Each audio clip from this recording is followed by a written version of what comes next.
I hope you.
Already ruining the show. Hey, everybody, you are now behind enemy lines. Hey there, how you doing, America? Gene Berardelli, Ross Galloway here with you. We got a jam-packed show, a lot of topics to cover here tonight. Ross, what's going on, brother? What's up, my ninja? Oh, he's already... I got you nervous. Oh. Juliet, Whiskey, Delta coming in hot. Oh, boy. We got a lot to talk about here tonight. It's going to be fun. It's going to be entertaining. We're going to argue a lot. I'm looking forward to it all. People, of course, will be coming in momentarily as we do our normal 5 minutes of BSing here. So how was your week? What you been up to? Just so you know, it's getting cold up here finally. Is it? What's the temperature like up there nowadays? So tomorrow's supposed to be mid-50s. That's not bad. That's good. We just got through a nor'easter. That was, lots of branches fell, garbage pails were overturned. We will rebuild.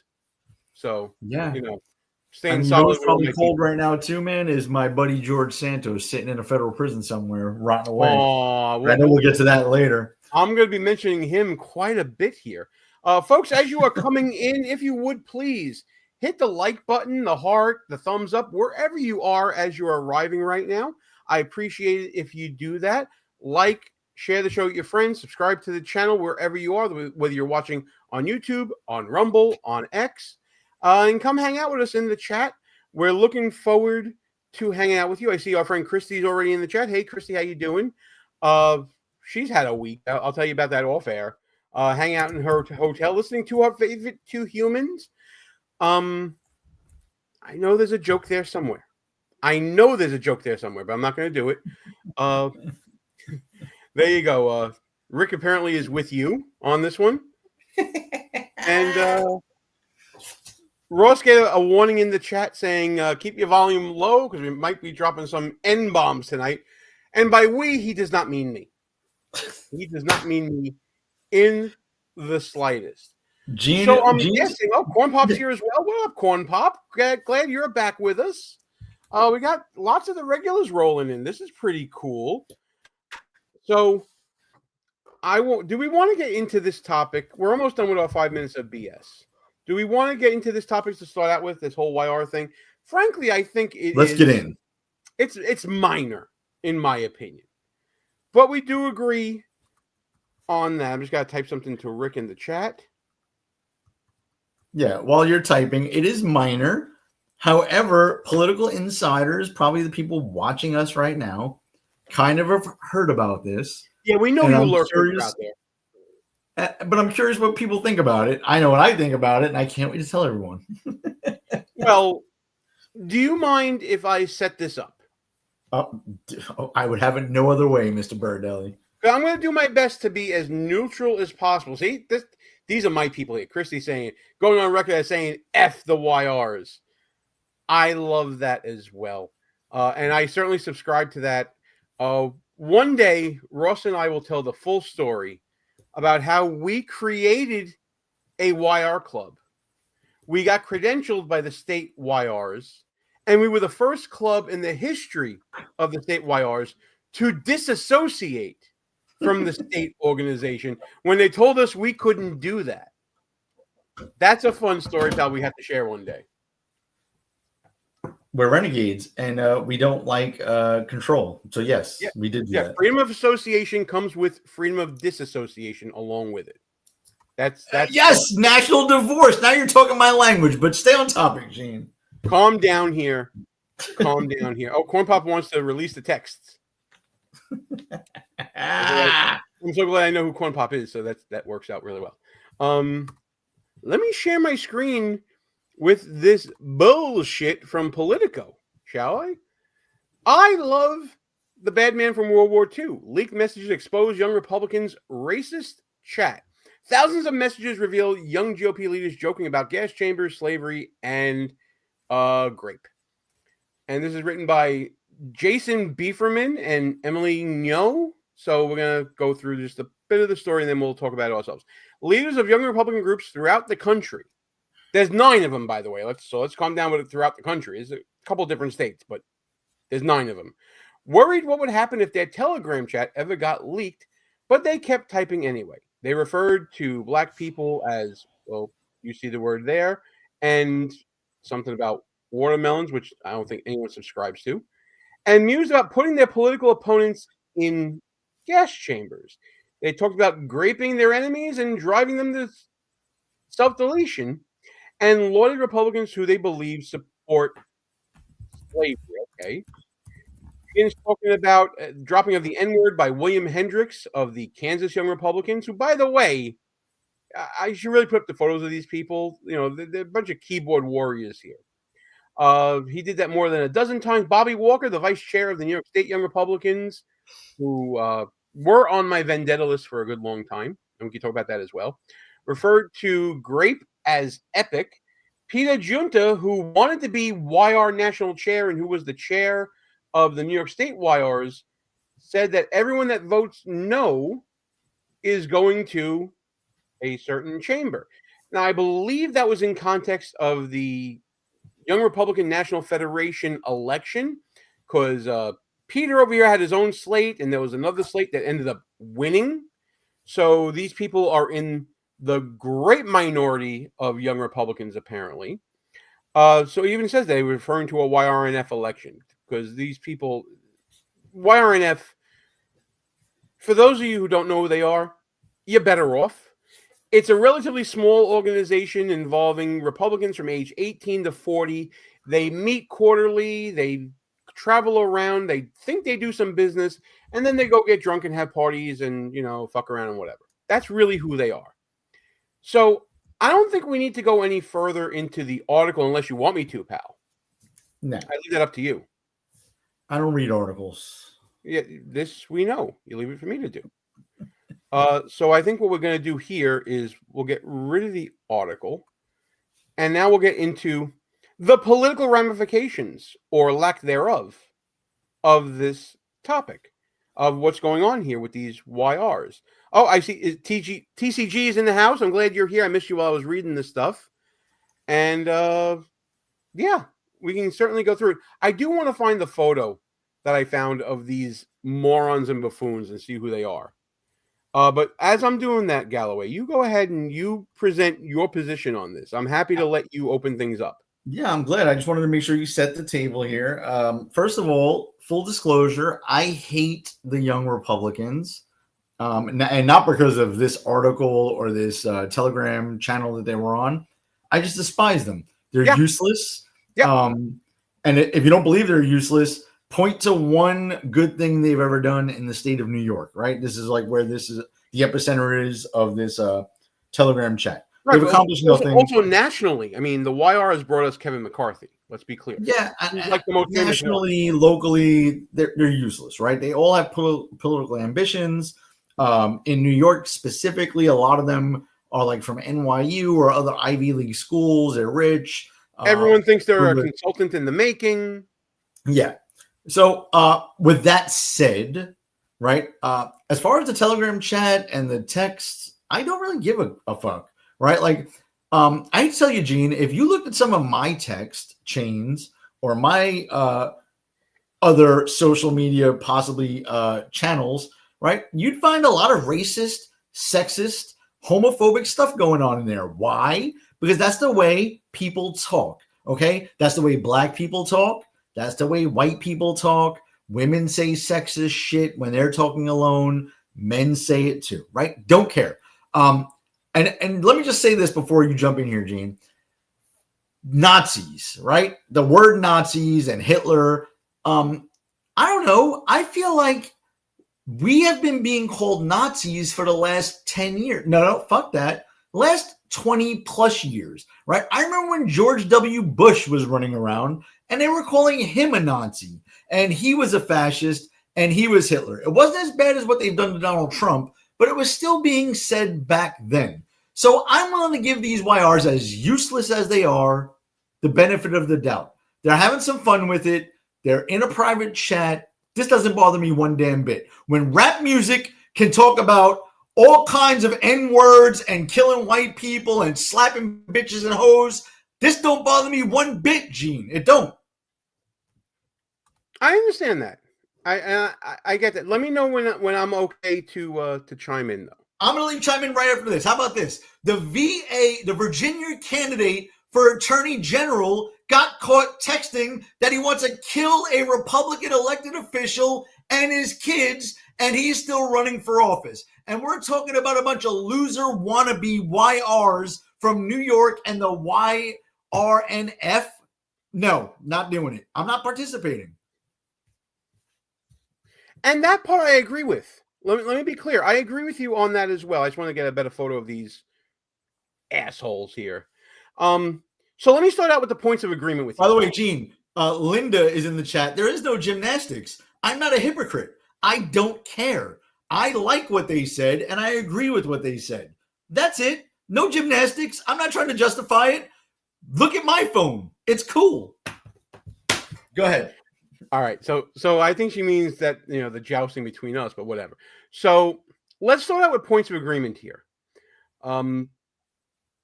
This is not that big of a thing. Dems have zero moral high ground here. And the day I'll take them seriously is the day that they stop doing death threats against Republicans, the day that they stop celebrating the murder of Republicans, the day that they stop wishing about the unaliving of Republicans here. Your point about Jay Jones is absolutely correct. Where is all of the rescission of endorsements for Jay Jones? As far as I know, every Democrat remains endorsing him that were endorsing him before his text came out. And yes, Coffee Grinder, we are happy that Freedom Chat auto deletes, and we will be talking about that later on in the show.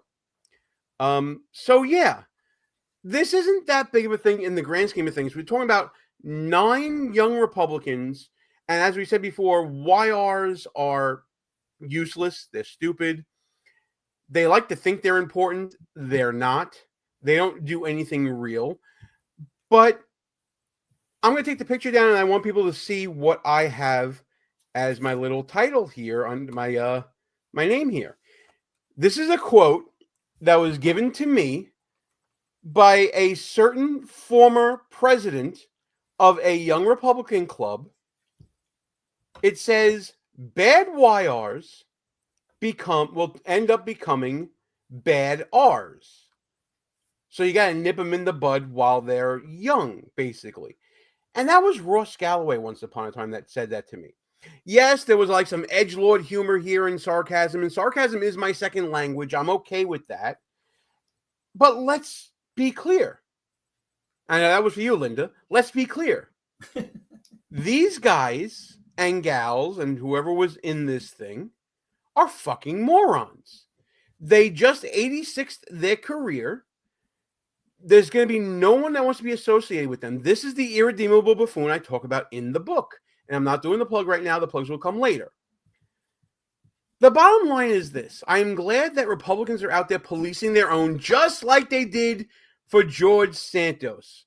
And I know Galloway's going to say that we need all hands on deck and things like that, that you need George Santos in the House to vote. But if we need people like George Santos, and if we need, you know, fuckheads like these young Republicans, or if we need the Nick Fuenteses of the world, then, my friend, we've lost the argument. We shouldn't have to need any of these freaking people. They said it. They should own it.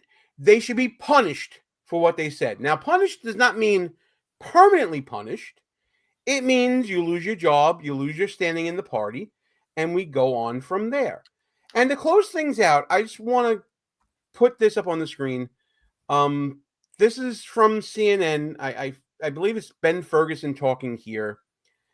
And I fully endorse what he's about to say in this clip.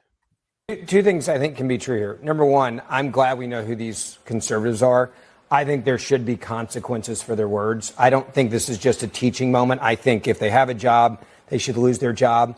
I don't think they should work in the Republican Party. I don't think they should be involved in the Republican Party. I think they should be excommunicated and put on the bench for a pretty good amount of time. I want to be clear about that.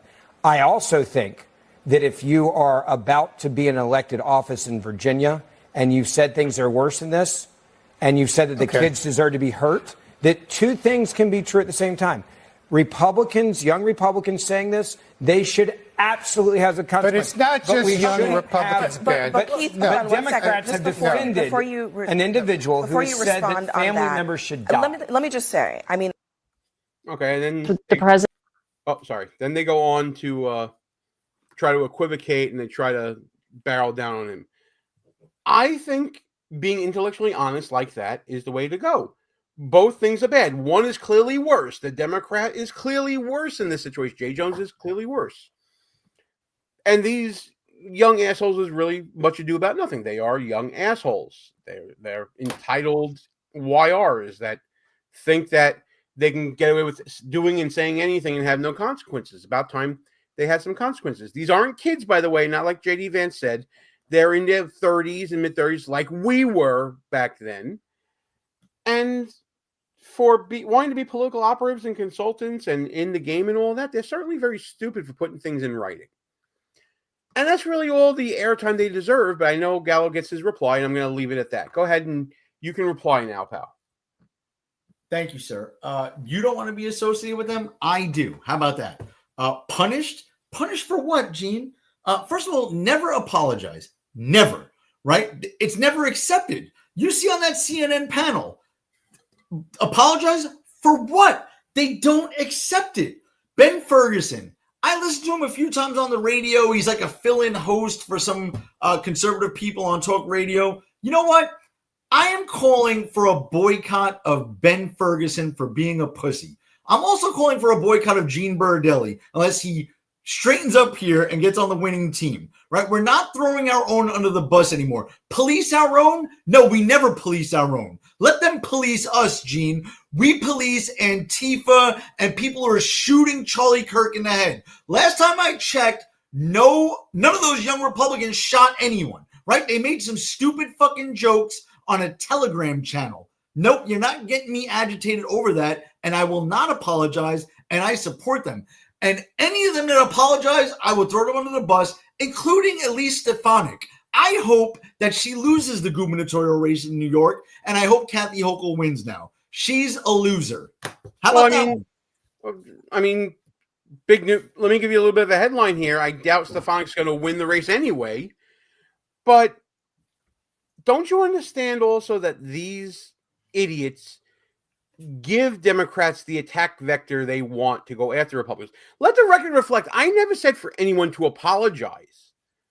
I'm okay with them just saying that these kids are stupid and need to be punished. That's it. That's all I'm saying. How? Flog them? What do you want to do to them? If they're if they are employed in politics, they should no longer be employed in politics. What was the specific thing they said that pissed you off that you didn't need to be punished about? Let's get specific. You can pull up your article again. Go ahead. It has nothing to do with what they said. So you listen to what CNN said. Let me finish. I'm asking you for a specific line, counselor. What specifically did they say that rubbed you the wrong way? Their stupidity rubbed me the wrong way. So we're just going to go with vague stupidity. If these people are working for electeds, they gave Democrats an attack vector against those electeds. And that's stupid, and that should be a fireable offense. What did they say? What was it? It doesn't matter what they said. It matters how it is perceived in media, what they said. Oh, no. It means they didn't do a good enough job, A, of vetting who was in the group chat, and B, they didn't do a good enough job of policing their own words that they didn't come back and bite them on the ass. How it was perceived by the media? Who gives a fuck how it was perceived by the media? Voters care. Voters care how things are perceived by the media. They care because guys like you and Elise Stefanik apologize, and Ben Ferguson. There's no need to apologize for any of this. Who's apologized? I haven't apologized. I don't think Ben Ferguson apologized. You're saying they should be punished, but you can't tell me what they said that offended you.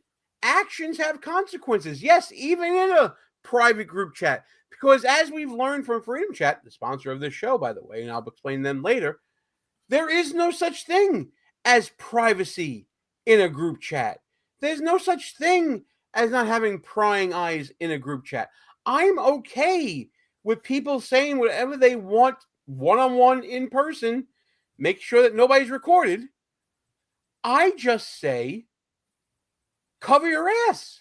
That's what I say here. And they didn't cover their ass enough, what and did now they have they to say? live with the consequences of not covering their ass. Yeah, but what did they say, Gene? You still haven't told me.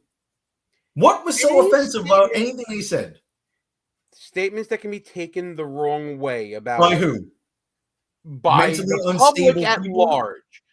Everyone that votes no is going to the chamber.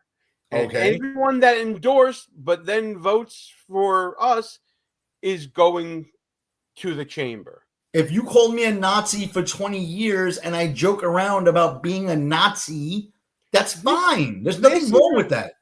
But this is Republicans talking about other Republicans. Much like your boy, George Santos, schnookering and defrauding and stealing money from other Republicans.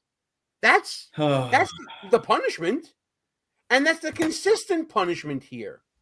You want to go around whipping votes for a stupid YRNF election? Cool. Go say I'm going to go whip those votes into shape. Don't start talking about gas chambers. And yes, I know from Rick, I know it smacks of sarcasm. It certainly does. I think and Ross certainly, we can have sarcasm as a second language certificates on our wall right now. We understand when things are being sarcastic. But we also understand that one man's sarcasm is another stupid asshole's reality. And yes, comments like that, you may know them to be sarcasm, but you also run the risk of fucking around and finding out. That's what comes with sarcasm. They got collectively their tails caught in a fan.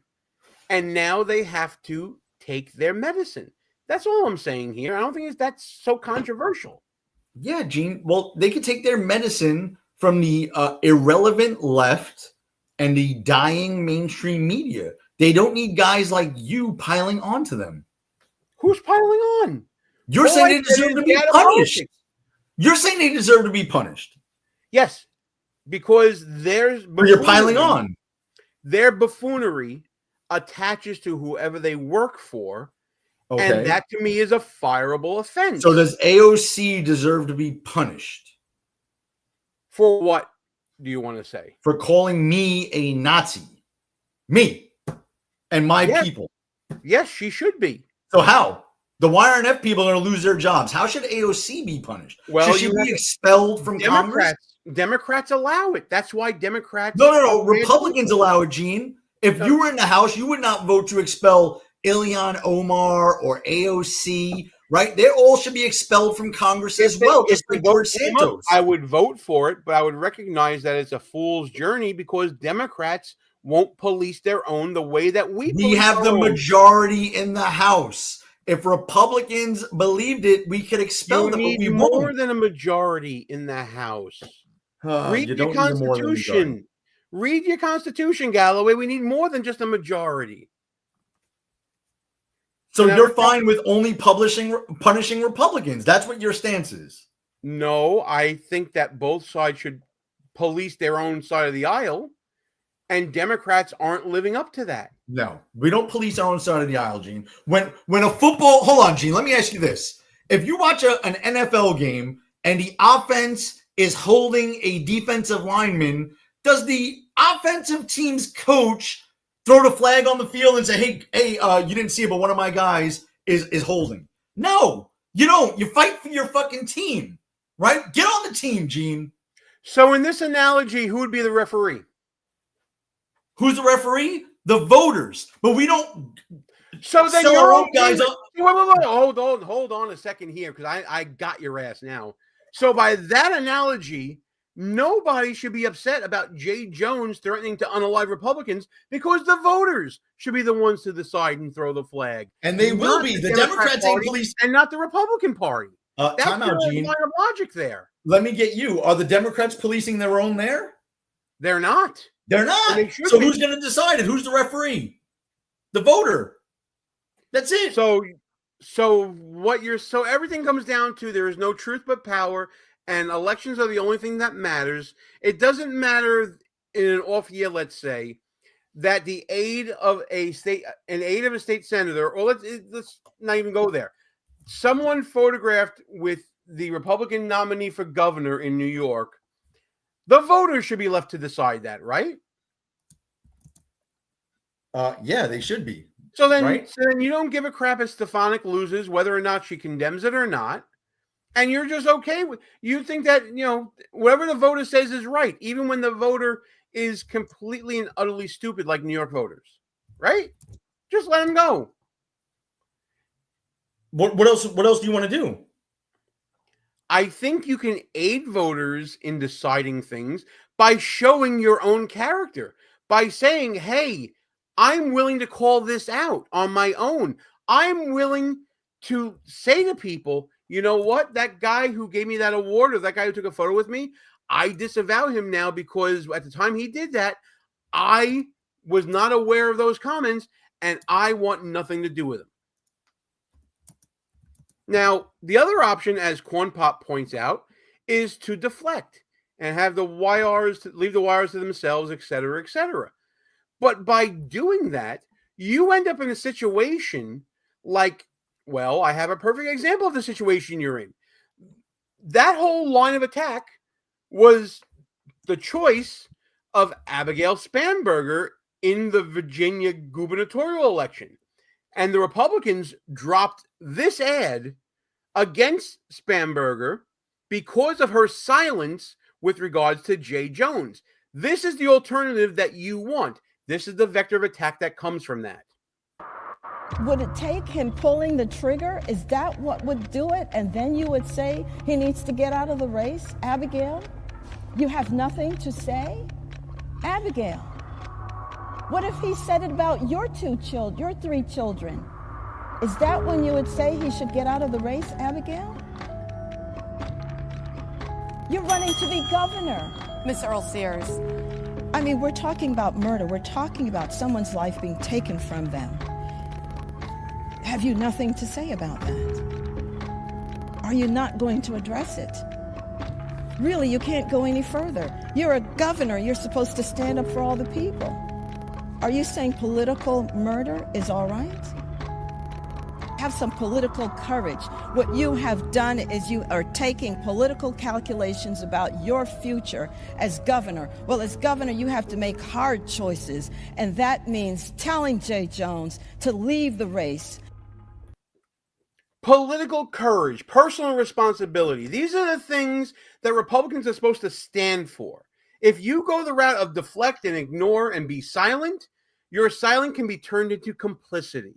And that's the choice that face Republican elected like Elise Stefanik right now in the People's Republic of New York. Are you going to be complicit with the guy who's saying anti-Semitic things or misogynist things against women? Or are you going to say that's not me and stand up and be counted for your own personal courage and your own character?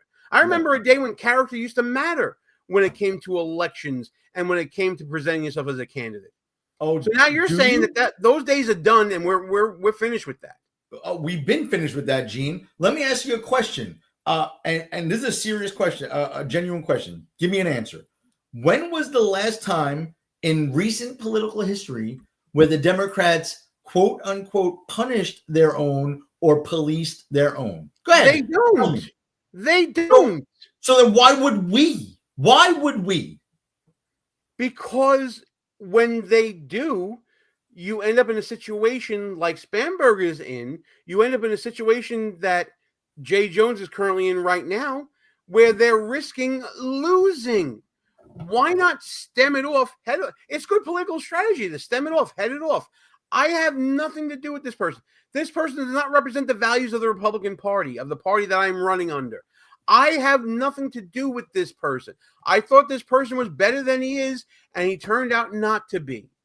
What is so wrong with saying that? Because you're wrong. You're doing a straw man argument here. What did the YR say that you should disavow? They made jokes about gas chambers. I hate to tell you, Gene, you grew up in Brooklyn. You tell Jewish jokes, Polish jokes, black jokes, Spanish jokes, gay jokes, just like all of us, right? That's what they were doing. So there's no disavowing them and policing our own. They made jokes in it. They didn't run on a platform saying we're gonna put pick the ethnicity or race into gas chambers. They didn't run on a platform like that. They made fucking jokes on a Telegram channel, Gene. I'm not gonna throw their lives away for that. Not after what the Democrats have done. The Democrats have literally killed people on our side. They have literally put ICE agents in danger and their families. I'm not playing this game. But you're taking it to the nth degree and you're trying to straw man me into positions that I have not taken. I never said apologize. You said I said apologize. You're saying that they should be punished for their life. I never said they should be punished for their life.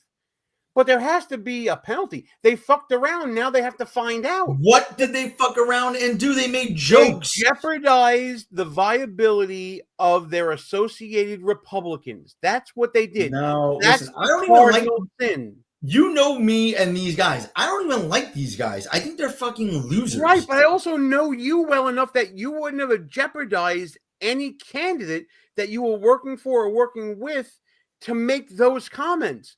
Bullshit. I've said worse about people I've worked for, with, races, ethnicities, genders. I've said worse. So I will not throw stones at these kids. I'm not going to do it. Well, the Democrats do it on stage. They say white, Republican men, Christians, heterosexuals are the biggest threat to America. Right? The president of the United States has said that. And then they let voters decide, and the voters in their district, because it's a majority Democrat district, 9 times out of 10, they don't hold them accountable for it because they agree with them. That is the sickness of the Democrat Party. You're absolutely right. 100%. You've diagnosed them perfectly. But there's no accountability coming for them. And when it comes to a Republican, you have to be squeaky clean in order to win, because that's the standard by which we are held. You want to say it's unfair? You know what? Go buy a dog. If you want fairness, you want love, you want understanding, you want to be treated fairly. All right? You're sounding like a Karen right now, is what you're doing. You're sounding like a whiner, a crier, a complainer. I didn't make the rules of this game, but I have to live by the rules of this game. And the rules of this game show that if we want to be better than the Democrats, then we have to be better than the Democrats in policing our own. Now, I got some plugs to do. You want to keep fighting or you want to make money? Before you go to the plugs, I'm just going to say this. Gene is officially woke. Go to the plugs, Mr. Berardelli. Take it easy there, snowflake, Mr. I can't do Buffoonology 101 because I'm too sad. All right? Jeez. You want to talk about woke? You're the guy complaining that there's no equity. Jeez, Lou. Where has, you know what? I'm just going to say, Southern life has changed you. That's all. You changed, man. You changed.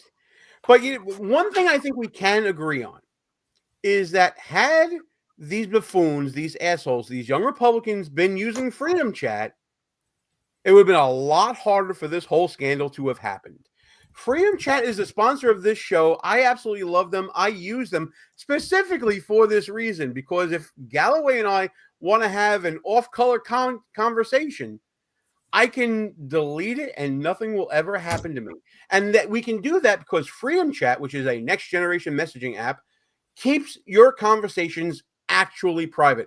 Not like Telegram, because on Freedom Chat, there's no tracking of you and your personal information.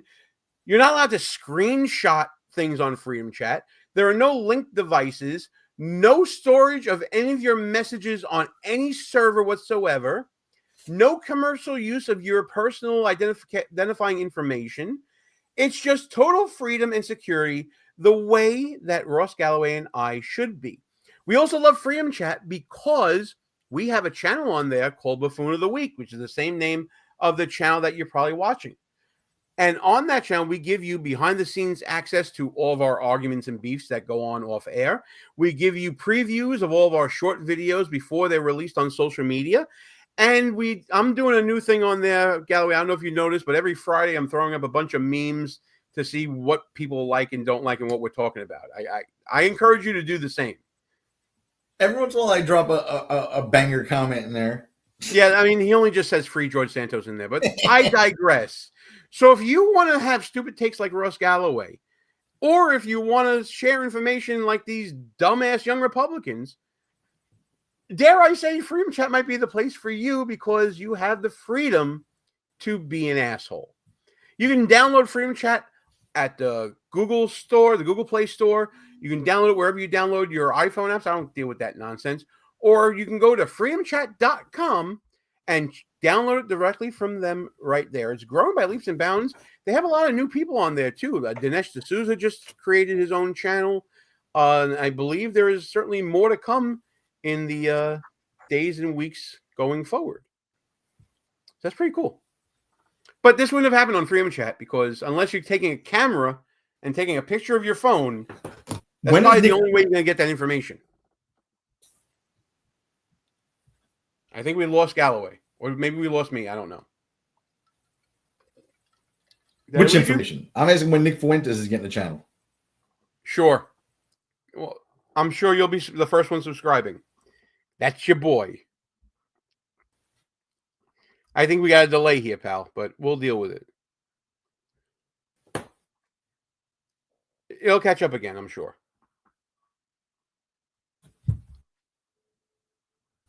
Hey, chat, can you let us know, is it me delaying or is it Ross delaying? I can't tell on my end here.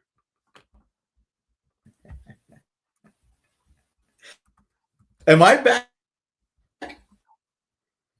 There's a little bit of a delay, pal, but I think you'll be getting back in a second here. I'm relying on the chat. No, Rick, there is not a divorce in the offing here. This is why we get along so well. So, no, I booted you, by the way. You're on here the whole time. Ross, you're freezing up there, bud, so you might have to pop out and pop in.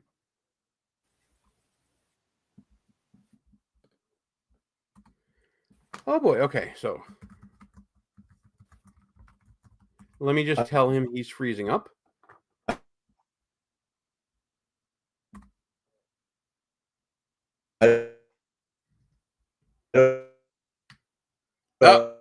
He's gone. Nobody's muted, Rick. Yeah, this is getting weird here. I see you perfectly. Yeah, you're cutting in and out here. Do me a favor, log out and log in. In the meantime, I'll play a clip to set up another segment here. That'll get you back. All right. Let me tell him in the private chat here. See, live shows, folks. This is what happens. All right, so hopefully we'll get him back in a second here.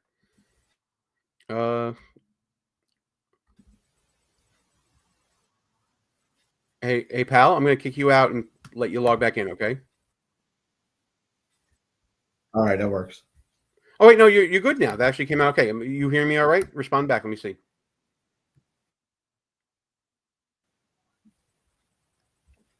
Nope, we got a delay. Loud and clear. Yeah, we got a delay, so I'm going to kick you out. I'm kicking you out and let you come back in. All right? There, he went on his own. I didn't even do it. So while we're waiting for Ross to pop back in, there's a couple things we can talk about here. I don't know if you saw this. There was a break in the ranks over the weekend involving this whole government shutdown situation. This is a clip from CNN involving I believe this is Jay Johnson, a former member of the White House. I think it was, what secretary was he? Let me see if I can If I can remember. Oh, it's on the screen right there, you moron. Secretary of Homeland Security under President Obama. And he seems to be talking more about Democrats being responsible for the shutdown. So let's let this play out while I try to get Ross back in here. Let me bring him back in right now. Pal, you good? Can you hear me? I can hear you, but I think we're still on delay here. You good? Yeah, I hear you loud and clear. Oh, no, it's not a matter of not hearing you. It's a matter of there's like a 10-second delay between us talking.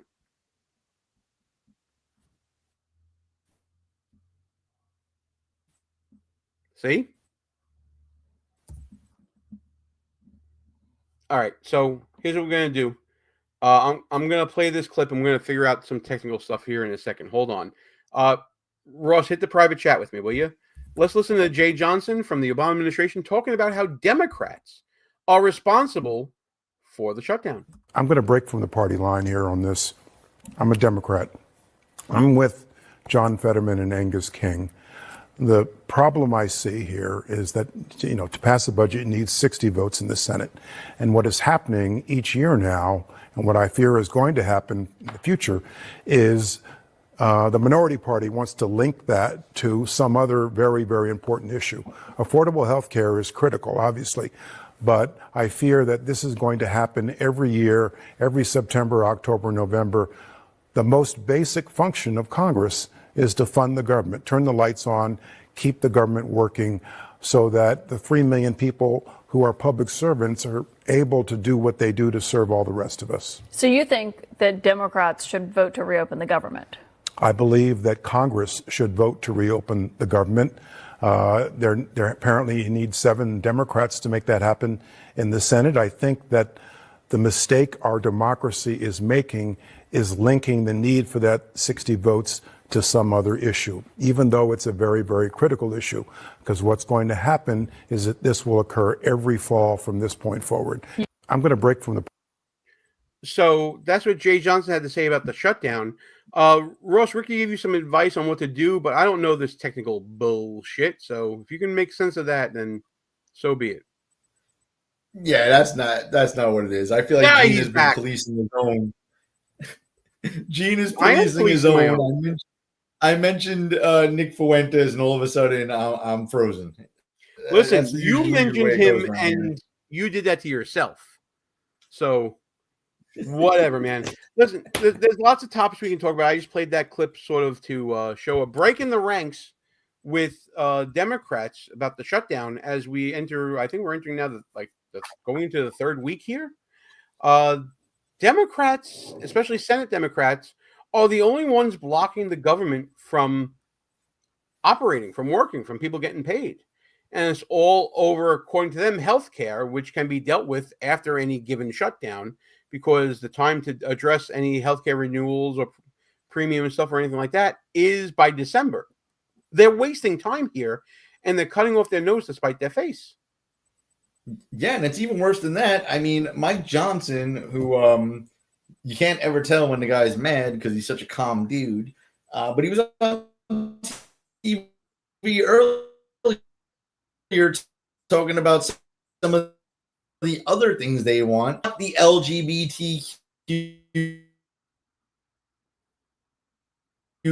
plays in Nicaragua and all the, earlier in the year, put back in. And it's hundreds of millions of dollars again.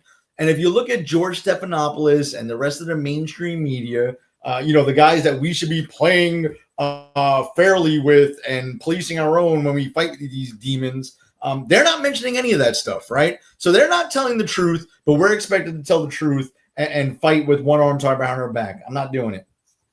Yeah, and honestly, as I look for a clip right now, we have a clip that is currently blowing up, going viral on Instagram. It's got over 140,000 views on it right now. That calls Chuck Schumer out with his own words here. I want to see. Let me see if I can find the clip here. That would be best. Let me look for Schumer. That's usually how I have things labeled by name of people. Let's see. Dead air, whatever. Here we go. Let me just play this short clip that's really been blowing up for us. Let me get this up here right now. Things that Republicans are also doing, and they're doing in the White House press briefing. It's a running sound of Democrats talking about shutdowns in the past, including sound of you. Can we roll the footage of that tape in question? What if I persuaded my caucus to say I'm going to shut the government down? I'm going to not pay our bills unless I get my way. It's a politics of idiocy, of confrontation, of paralysis. Well, you said it, pal, not me. It's a politics of idiocy to hold up the government over a given issue. That's Chuck Schumer over a decade ago. Where'd that guy go?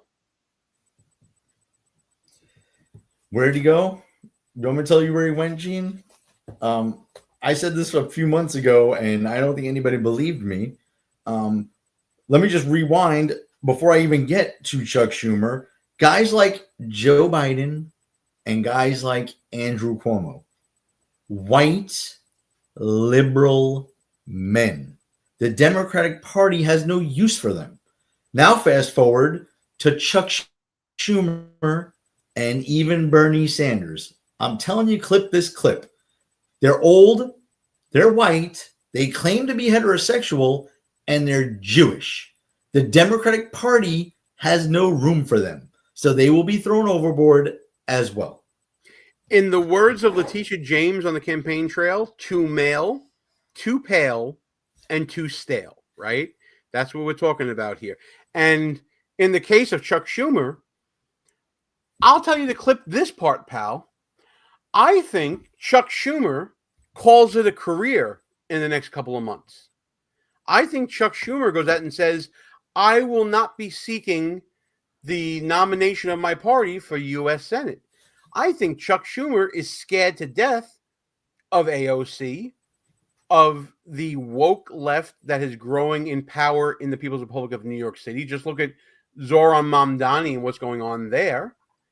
And I think that Chuck Schumer sees the writing on the wall and is, at this point, maybe trying to save his job. But I think what's going to come out of this shutdown, this Schumer shutdown, is that Chuck Schumer is going to call it a career. He's going to head back home to Park Slope, and he is not going to run for politics anymore.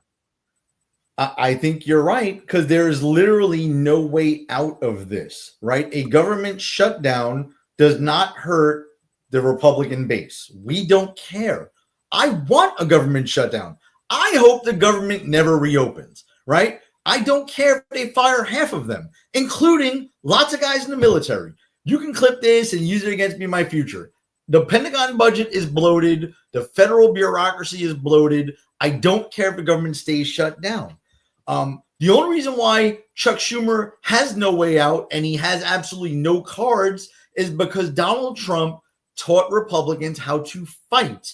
We're going to keep this government shut down. You're damn right we're going to gerrymander some southern states to make our chances in the House a little more positive going into 2026. We hold all the cards. So at some point, Schumer will have to cave in. He will have to open the government. We will not concede to anything. And then what does he get from this? He gets a loss if he stays involved in politics. So you're right. He's gone. Thank you, AOC. Thank you, radical left-wingers. You got rid of Chuck Schumer, an old white Jewish male who claims to be heterosexual.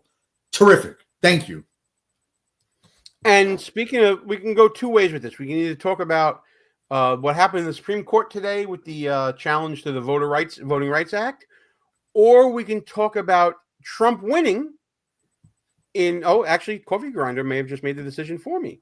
Did you listen to the oral arguments from SCOTUS on the Louisiana voting case? I did clip one part of it. And this was a discussion by Justice Brown Jackson.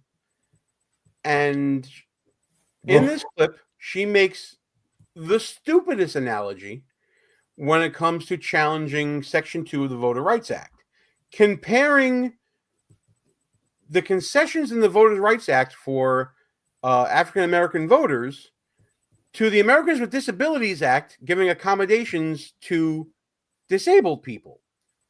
Take a listen to this. I'm thinking of the fact that remedial action, absent discriminatory intent, is really not a new idea in the civil rights laws. And my kind of paradigmatic example of this is something like the ADA.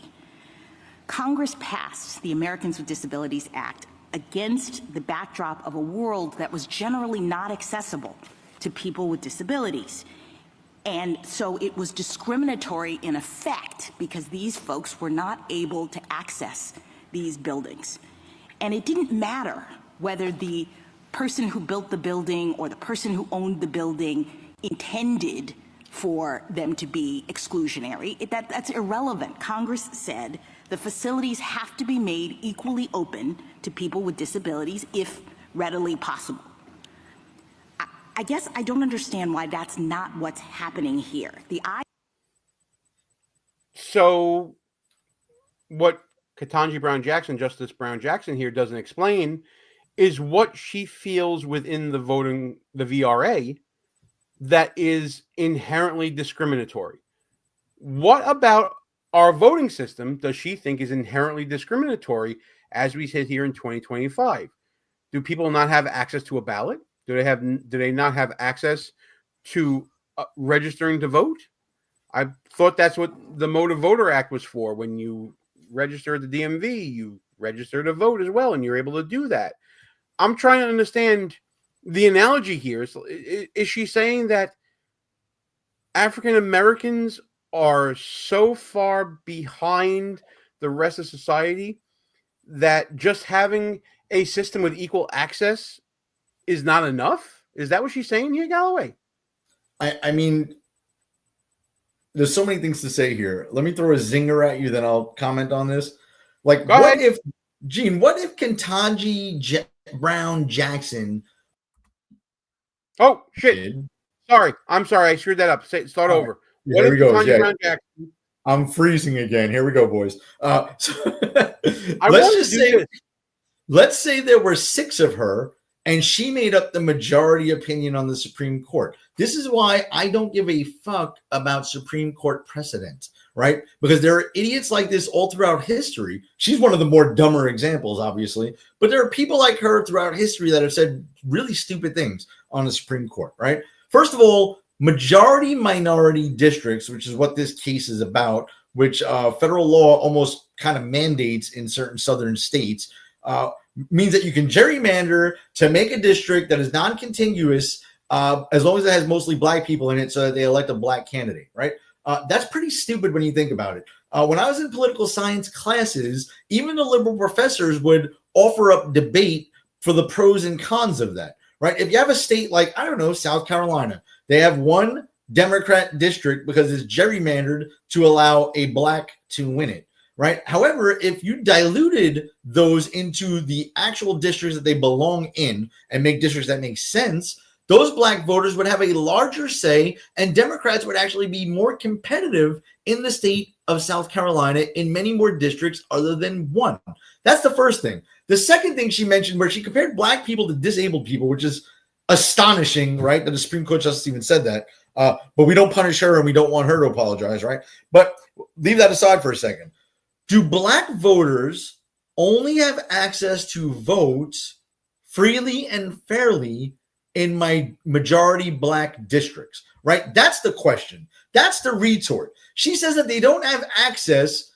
What? They don't have access unless it's a majority minority district. Then they have free and fair access to run for office and actually vote. Is that what she's saying? Because that doesn't make any sense, Gene. Maybe you could decipher that since you're the attorney and I'm just some dumb guy from Brooklyn. Oh, I'm just some guy from Brooklyn, too, on this one. I don't know exactly what she's trying to say here. I'm trying to understand what the analogy is. I'm still trying to figure out what's inherent in our system that is preventing any minority, forget about black, how about just any minority, from accessing the ballot, from running for office, from participating in the process. I don't see any of that at all.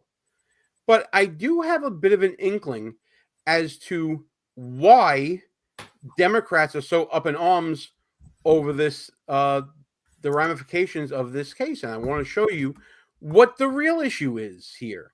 It's not about voting rights or the system is flawed or anything like that. It's all about power, because as we know, and I've said it on the show already multiple times here, there is no truth but power to Democrats here. This is the true ramifications of it. Currently, Democrats hold 24 of the seats in the states that would, based upon the current interpretation of the Voting Rights Act. On the right is the plausible redistricting scenario where Republicans could gain 12 more seats in the House of Representatives, including 9 without Section 2 of the Voting Rights Act. That is the issue, and this is in a New York Times article talking about the Supreme Court case that could hand the House to Republicans. They care about the politics of the moment, not about the law or whether there is systemic racism or anything like that. These states have majority Republican populations. That's the true ramification of all this. And without the ability to cut districts in favor of majority minority districts that you were talking about, you'll end up with the map on the right. God forbid there be Republicans who are minorities that could run to represent these areas. I mean, what's his name? Wesley Hunt in Texas. He ran in a majority white district, and he's an African-American man who talks about his parents and grandparents, his grandparents and great-grandparents were slaves, and their grandson, great-grandson, I forget which one it is now in Congress representing a majority white district. God forbid people actually vote for people based upon what they are, who they are, rather than what their skin color is or what their affiliation is. That's what they're worried about. That's the way I interpret this whole thing. This is purely a political game being played. Yeah, and the assumption is, and I just can't believe that this is why I don't believe in policing our own, right? The left believes that black people are monolithic, right? They all think the same thing. They all want the same thing. And what that thing is, Marxism and communism and far left radical views, right? That's what they think. They think of people in groups instead of as individuals. And that's the problem with the left, right? And the Supreme Court, I mean, I don't know how you get you don't have to go to the founders' intent on the 14th Amendment, right? Equal protection under the law. But for some reason, the left can't interpret that, or they choose to interpret it in a way that means like there's group on group, and a white person that maybe his family came here 20 years ago from Eastern Europe is just as guilty as a white family who's been in the country 200 years and his great-great-great-great-grandfather owned a slave, right? And the black person who just came here 5 years ago from Haiti is entitled to the same reparations as a black family that was here for 250 years or 300 years, right? Like they just paint people as groups with these broad brushes. And it's really racist when you think about it. They do not believe in the Constitution. And this is why I can never agree to police our own with these people. I will never fight fairly with someone who wants to kill me, put me in jail, or inject me with an experimental vaccine. It's just never going to happen. I'm never going to fight fair with these people. Oh, look at this. Here's a high compliment. Gene just about quoted Clarence Thomas on this matter. I'll take that as a badge of honor right there. Are you kidding me? That just made my night. But Clarence Thomas can't. You can't quote Clarence Thomas, Gene, because you're white. And black people don't think like white people, according to the Supreme Court. She's a Supreme Court justice, so I should just agree with her. Right? Black people are disabled, and they don't think like white people. Okay, fine. It was the stupidest analogy I've ever heard. It really, really was. But that wasn't in a hidden Telegram chat. That was in a Supreme Court hearing she said that. I think she should be punished. Who's going to punish her? She got a lifetime appointment. She doesn't answer to anybody. You're right. Who's going to punish her? No one. So I won't punish anyone on our side ever. So you're going to treat everybody like they Ketanji Brown Jackson. That's wow. Okay. That's an analogy. I'll say that. Anyways, so listen, we're at that time of the show. It's ready to wrap things up. Unless you want to go a little longer because you froze up or whatever. But we could do that. Whatever you want to do. You want to do final thoughts, or you want to talk a little bit more? We got to let our people sleep. All right, final thought time. Oh, people sleeping. My God, you're old. Anyways, you want to go first, or I can go first? I'll go first if you want. It's up to you. Give you the ball. I'm giving you the ball. Give me the fucking ball. Don't freeze me here, Gene. This is gonna be one for the record books here. Oh wait, hold. Let me mute you. Hang on, go ahead. Here we go. All right. So my final thought is this, Gene. When they came for the Republicans, I didn't stand up because I wasn't a Republican. When they came for MAGA, I didn't stand up because I wasn't MAGA. When they came for the January 6ers, I didn't stand up because I wasn't one of them either. When they came for the YRs, I didn't stand up because I wasn't a YR. And then when they came for me, there was no one left to stand up for me. That's my final thought, Gene. Let that fucking simmer in your brain. The stupidest thing I've ever heard. Anyway, be that as it may, if you want to defend the worst case scenarios, I applaud that if that's what you want to do. But to me, that's not going to be my final. I had a different final thought prepared because we haven't talked about the greatest deal maker in the world becoming the peace president yet. And throughout the week, I've seen many posts talking about how Joe Biden was able to bring home more hostages than Donald Trump. Even though Donald Trump has a ceasefire right now, a war ending, peace in our time because of Donald Trump, the peace president. But still, Democrats will not give him his due. The ones that say that this is a good deal don't mention him by name. They don't say, thank you, President Trump. And I'm looking right at Hillary Clinton. I'm looking right at Barack Obama. It is so hard to give credit where credit is due when it comes to President Trump. This is a clip from over the weekend of Senator Chris Murphy from Connecticut, who's quickly becoming one of my target buffoons right now. The man who said we're at war the day before Charlie Kirk was assassinated. And even he had to say that Joe Biden basically deserves credit for everything with this peace deal. But on this, is this a clear win?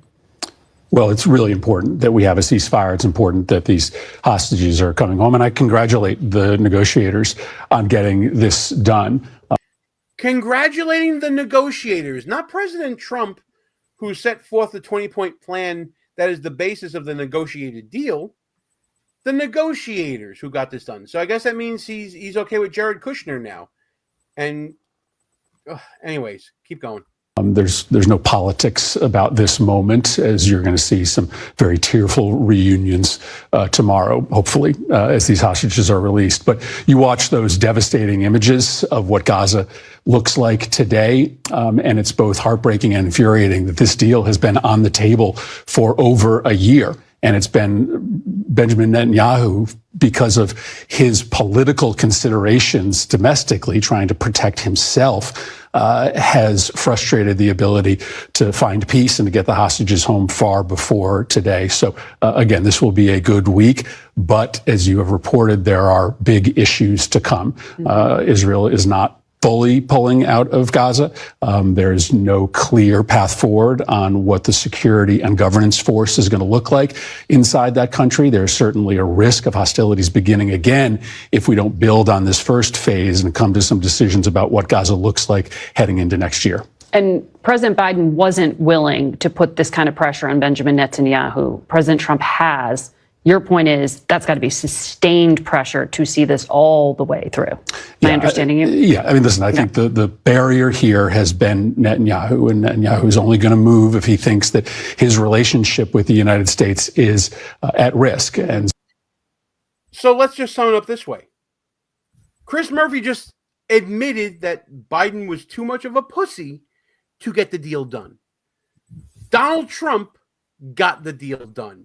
He was man enough to put the pressure on Israel necessary, according to Chris Murphy and according to that reporter, to get the deal done. So where's the goddamn thank you? Where is, you know what, Donald Trump? You did good here. Congratulations on a success. Credit where it's due. Once again, this is a product of the Democrats not policing themselves. This is the world that Ross Galloway wants to live in, where everybody does things, the points don't matter, and we're forever at war with each other, except Donald Trump should get credit where it's due. Character does matter. Your actions and your personal responsibilities do matter, and that's what makes the world go round. It's called leadership, people. We need more of them in this world. And that's my final thought. You know, it's interesting. I learned this acronym about leadership that was actually given to me by you, Mr. Galloway. Loyalty, duty, respect, selfless service, honor, integrity, and personal courage. But more important, win. Win at all costs. I think we'll leave it at that. Listen, it's been fun arguing with you as always, pal. There was a time when we agreed way too much on way too many things, and it made it boring to talk to each other. I'm glad we're at this point where we know we're on the same side, but we can still nitpick and needle each other on little different things here. So thanks for being the asshole. And with that said, it is time to shut this sucker down, man. Shut it down, please. Yeah, we're going to do it right now. Thanks so much, everyone, for tuning into the show. I'm Gene. He's Ross. We are Behind Enemy Lines. Check us out on all of our socials. You can see in the upper left-hand corner of the screen, we have a little QR code there. You can scan that to get to all the socials for the show, including links to buying my book. Thanks for tuning in this Wednesday. You could have been anywhere tonight, but you were here with us, and we really appreciate it. But until next week, we are out of here. So let's play that motherfucking anthem. Good night, folks. Not allowed, not without electoral. Go fuck yourself. Is that clear?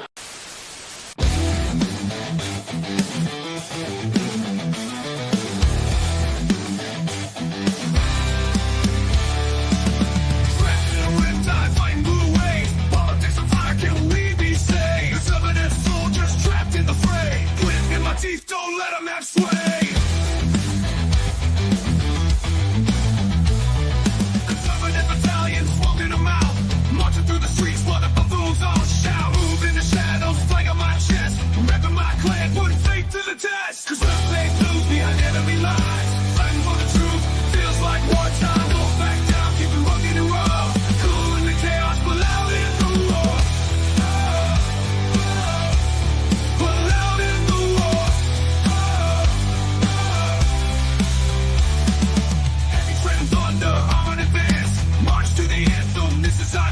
If I ever stand with a smirk in a gaze, holding down the fort in this Democrat cage.